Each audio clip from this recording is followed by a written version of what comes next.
미얀마의 어느 쇼핑몰. 미얀마의 한 중년 남자는 자신의 여자친구와 쇼핑을 즐기던 중 평범한 옷차림에 손에는 굳은 살이 잔뜩 낀 중년의 한국인을 만나게 됩니다. 이 중년 남성은 한치의 망설임 없이 무심한 듯 쇼핑을 합니다.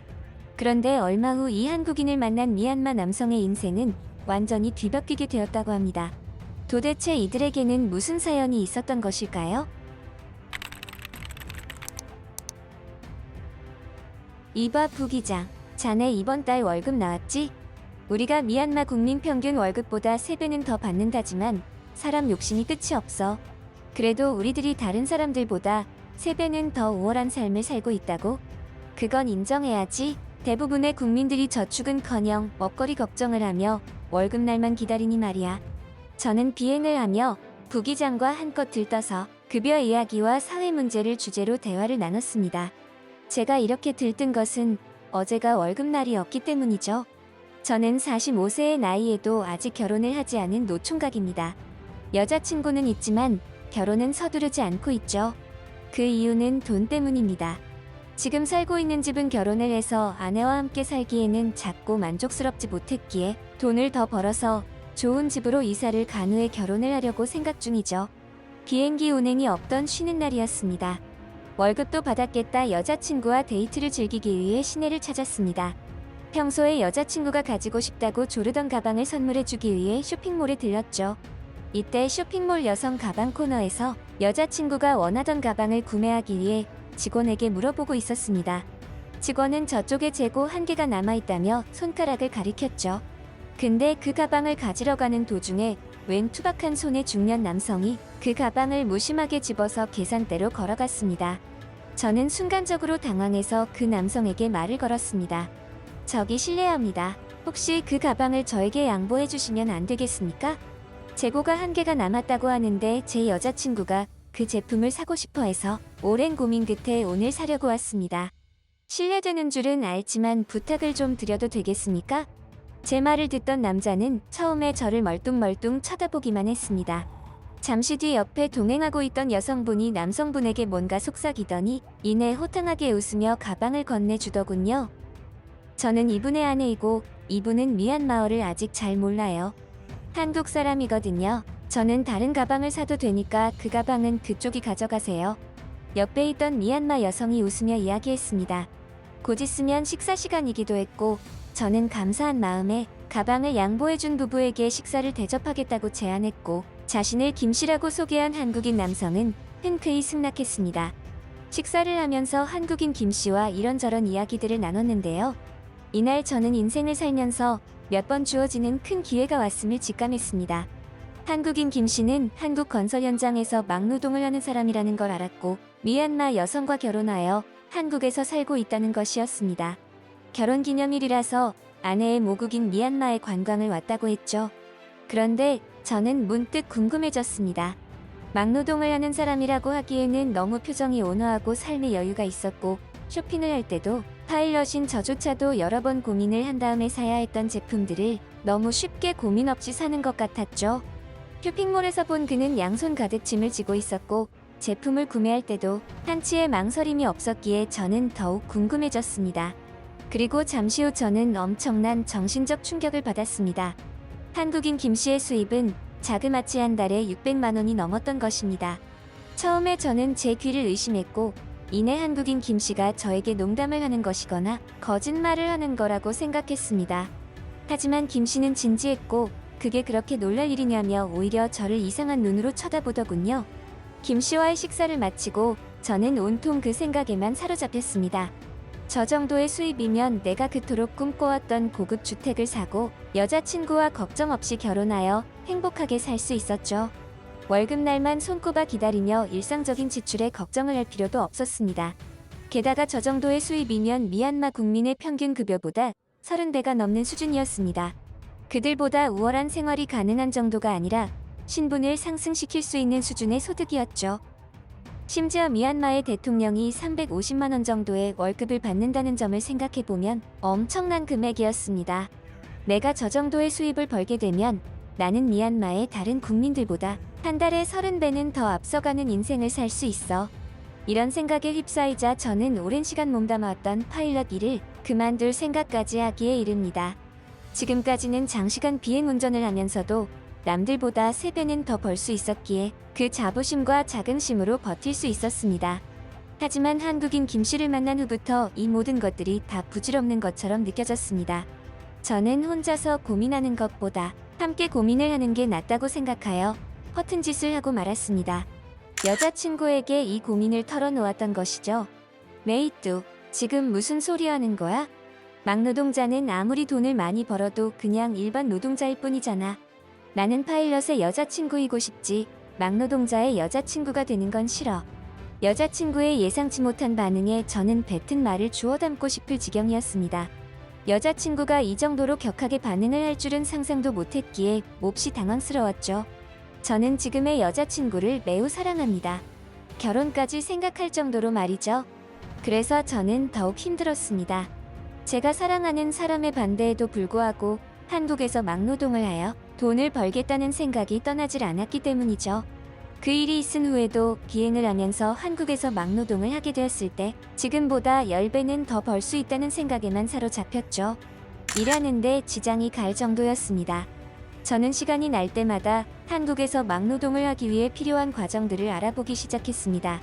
이런 과정을 반복하다 보니 시간이 흘수록 더 한국에 가고 싶은 생각이 강해졌습니다. 평소에 운동도 꾸준히 하고 있어서 육체적인 노동을 하는 것에 큰 거부감은 없었습니다. 물론 운동과 노동은 차이가 있지만 저는 돈을 벌고자 하는 욕망이 컸기 때문에 자신이 있었습니다.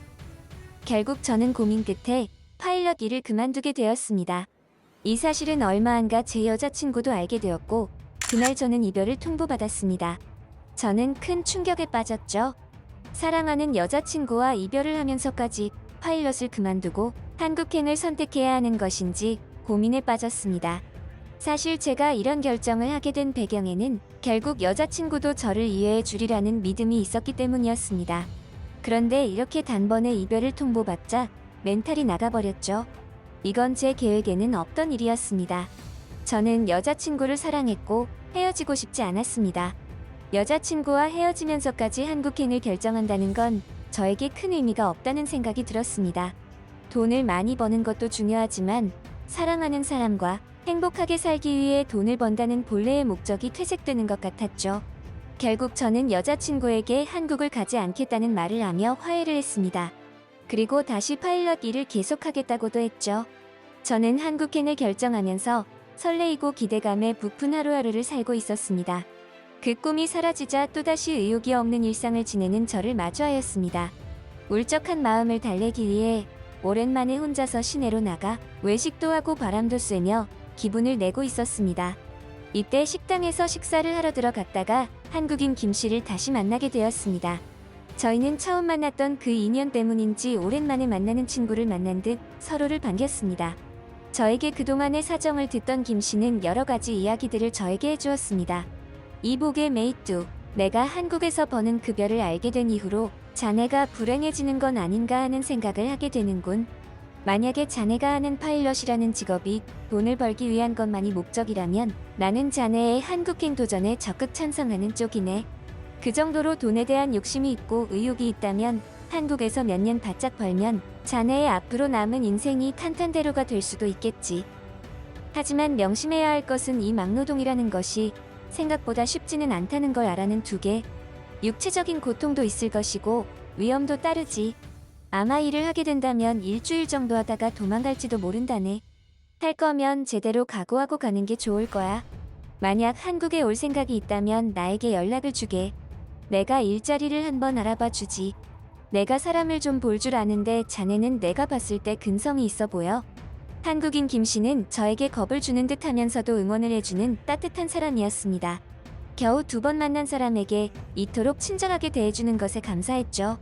게다가 한국에서 일자리까지 소개시켜준다는 말에 큰 감동을 받았습니다. 저는 진심으로 고마워서 식당을 나오며 김 씨의 식사 비용까지 대신 지불해 주었습니다. 미얀마 국민들의 평균 급여가 20만 원인데 식당에서 식사 한 끼를 하면 5천 원을 소비해야 했습니다. 저는 여자친구를 불러내어 앞으로의 인생 계획에 대한 이야기를 했습니다. 자기야, 내가 한국으로 가서 막노동을 한다고 해서 영원히 그렇게 산다는 것은 아니야. 2년 정도만 열심히 일하면 남은 평생을 편안하게 보낼 수 있어. 나는 한국행을 포기하고 싶지 않아. 그리고 너도 포기하고 싶지 않아. 내가 한 달에 한 번씩 미얀마로 오거나 아니면 자기가 한국으로 한 번씩 찾아오는 건 어때? 한국은 선진국이야. 볼 것도 많고 즐길 것도 많아. 자기도 아마 좋아할 거야. 목돈이 마련되면 우리 행복하게 같이 살자. 저는 진지하게 여자친구를 설득했고 처음에는 팔짱을 끼고 들으려 하지도 않던 여자친구도 점점 긍정적으로 생각을 하기 시작하는 게 눈에 보였습니다. 이렇게 여자친구의 설득도 성공했고 이제 한국으로 떠나 2년 동안은 죽었다 생각하며 열심히 일하고 돈을 모으기만 하면 되는 상황을 만들었습니다. 한국에서 김 씨의 도움으로 어렵지 않게 일자리를 구할 수 있었고 저는 그 어느 때보다 열심히 일을 하였습니다. 김 씨에게 피해가 가면 안 되었기에 더욱 열심히 했죠. 평소에 꾸준하게 운동을 해오던 덕분에 육체적으로 힘든 부분은 있었지만 견딜만 했습니다. 한국의 막노동 시스템은 독특했습니다. 평일을 기준으로 8시간을 일하게 되면 그것을 일공수라고 불렀는데 일공수에 추가로 2시간을 작업하면 1.5공수가 되었습니다. 그리고 2시간을 넘겨서 일하게 되면 2공수라는 조건을 채울 수 있었죠. 즉 하루에 10시간 이상을 일하게 되면 2공수의 조건을 채우게 되고 일당을 32만 원이라는 버금을 받을 수 있었습니다. 세계적인 감염병의 여파로 한국 건설 현장의 노동자들이 많이 줄어들면서 일당이 오른 것도 한몫했던 것이죠. 제가 미얀마에서 보름 동안 비행기를 몰며 받은 돈을 한국에서는 하루 만에 벌었던 것입니다. 저는 한국에서 막노동으로 돈을 열심히 모으며 느낀 바가 있었습니다.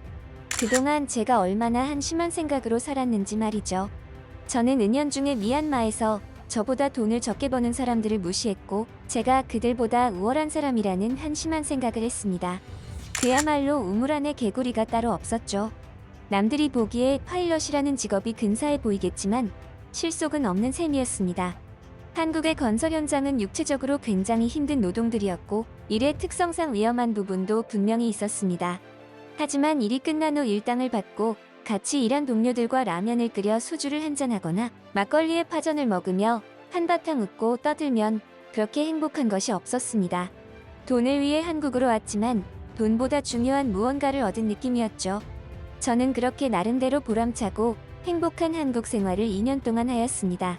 생각보다 시간은 빠르게 흘러갔고 저는 다시 미얀마로 돌아왔습니다. 제가 파일럿 일을 계속했더라면 평생 손에 쥐어보지 못했을 거금을 가질 수 있었습니다. 그리고 지금은 미얀마에서 돈 걱정 없이 행복한 인생을 즐기고 있습니다. 결혼도 했고 아이도 있죠. 근데 지금의 아내가 파일럿 일을 하면서 사귀었던 여자친구는 아닙니다. 그 친구는 제가 한국으로 떠난 지 한 달 정도 되었을 때 또다시 저에게 이별 통보를 했고 그렇게 헤어지게 되었습니다. 들리는 소문에는 저와 같이 일하던 파일럿 부기장과 불륜을 저지르다 큰 봉변을 당했다고 하더군요. 아마도 그 친구는 저라는 사람보다 파일럿이라는 직업과 사랑에 빠졌던 게 아닌가 생각이 듭니다. 아니, 나도 한국 가서 막노동해야 할까봐. 매달 카드값 때문에 스트레스라고. 돈도 좋지만 파일럿이라는 직업을 포기하면서까지 한국행을 선택한 용기가 가상하구만. 나라면 그러지 못했을 거야. 한국이라는 나라는 어떤 나라일까? 정작 한국인들은 세계 행복지수에서 하위권을 유지하던데 내가 보기엔 꽤 괜찮은 나라 같거든. 미얀마에서 파일럿 직장을 그만두고 한국에 와서 막노동을 하며 새로운 인생을 시작한 메이뚜의 사연 어떠셨나요? 여러분들은 어떻게 생각하시는지 의견을 남겨주세요.